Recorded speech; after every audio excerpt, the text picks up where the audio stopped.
અમદાવાદના ગોમતીપુરમાં શનિવારે મોડી રાત્રે ધીંગાણું સર્જાયું। ધોરણ 9માં ભણતા વિદ્યાર્થીઓ પોતાના જ ઘરમાં ગળે ફાંસો ખાઈ લેતા ચકચાર મચી ગઈ છે। પૂર્વ વિસ્તારમાં આવેલી સ્વામિનારાયણ સ્કૂલમાં ધોરણ 9માં ભણતા ધ્રુવ ભરતભાઈ પરમારે સમી સાંજે પોતાના ઘરમાં જ ગળે ફાંસો ખાઈ લીધો હતો, જેને લઈને પરિવારજનો શોકમગ્ન થયા હતા। જો કે આ બનાવ પાછળ ધ્રુવના પિતા કે જે હોમગાર્ડમાં નોકરી કરે છે તેમનો આક્ષેપ છે કે પોલીસની પીસીઆર વાન જવાબદાર છે। ધ્રુવનો નાનો ભાઈ પણ આ ઘટનાનો સાક્ષી હોવાનું કહી રહ્યો છે। તો ધ્રુવના કાકી કહી રહ્યા છે કે જવાબદાર પોલીસને કડકમાં કડક સજા થવી જોઈએ।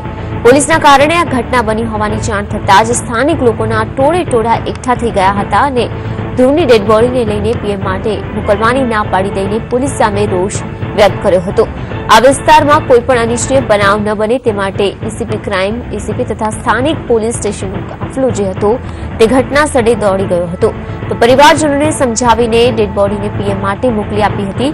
જો કે પોલીસનું કહેવું છે કે હાલ બનાવની તપાસ થઈ રહી છે, પણ પીસીઆર વાનની વાત ખોટી છે। ધોરણ 9ના વિદ્યાર્થીને કોઈપણ જાતના વાંક વગર પોલીસ કેમ ઉઠાવી જાય અને મારવાની ઘટના બને તે કોઈના સમજમાં આવતી નથી, પણ પરિવારજનો પીસીઆર વાનની વાતને વળગી રહ્યા છે।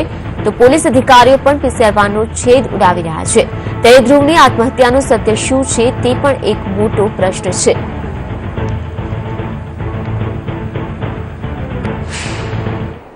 ભરતભાઈ પરમાર ઉંમર વર્ષ 14 નામના છોકરાએ ગળે ફાંસો ખાઈ આત્મહત્યા કરેલ છે, જે બાબતે અકસ્માત મોત દાખલ કરી કાયદેસરની કાર્યવાહી કરવામાં આવે છે। પોસ્ટમોર્ટમ પણ પેનલ ડોક્ટરથી કરાવવામાં આવશે ને જે એક્સપર્ટના ઓપિનિયન આવશે એ પ્રમાણે ને જે આક્ષેપો હશે એની વિગતવાર તપાસ કરી કાયદેસર કરવા। હવે 5099 નંબરની પીસીઆર વાન હતી, 100 નંબર આપણો બરાબર પીસીઆર વાન 5099 નંબરની ગાડી, એમાં કોણ હોય ઇન્ચાર્જ એ મને ખબર નહીં, બાકી એ ગાડીવાળા લઈ હતા અને અહીંયા આવીને માર્યો, ઘરે આવીને અને ધમકી આલીને એવી કે આજ પછી તું રોડ ઉપર દેખાયું તો કે તને મારીશું, આમ કરીશું તેમ કર। હવે મને તો ખબર નહીં શું થયું શું ના થયું એ।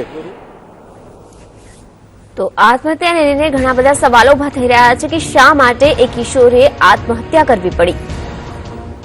તો પરિવારજનો દ્વારા જે આક્ષેપ કરવામાં આવી રહ્યો છે, જે વાત કહેવામાં આવી રહી છે કે કેમ પોલીસની પીસીઆર વાન આ કિશોરને ઉઠાવી ગઈ હતી।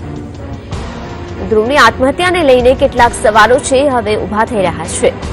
તો કેમ લાગ્યા પોલીસ પર આરોપ? તો શું કારણ છે કે પરિવારજનો પોલીસ પર આરોપ લગાવી રહ્યું છે? સાથે સાથે આખરે આખી આત્મહત્યાના કેસમાં સત્ય શું છે તે પણ એક સૌથી મોટો સવાલ ઉભો થઈ રહ્યો છે।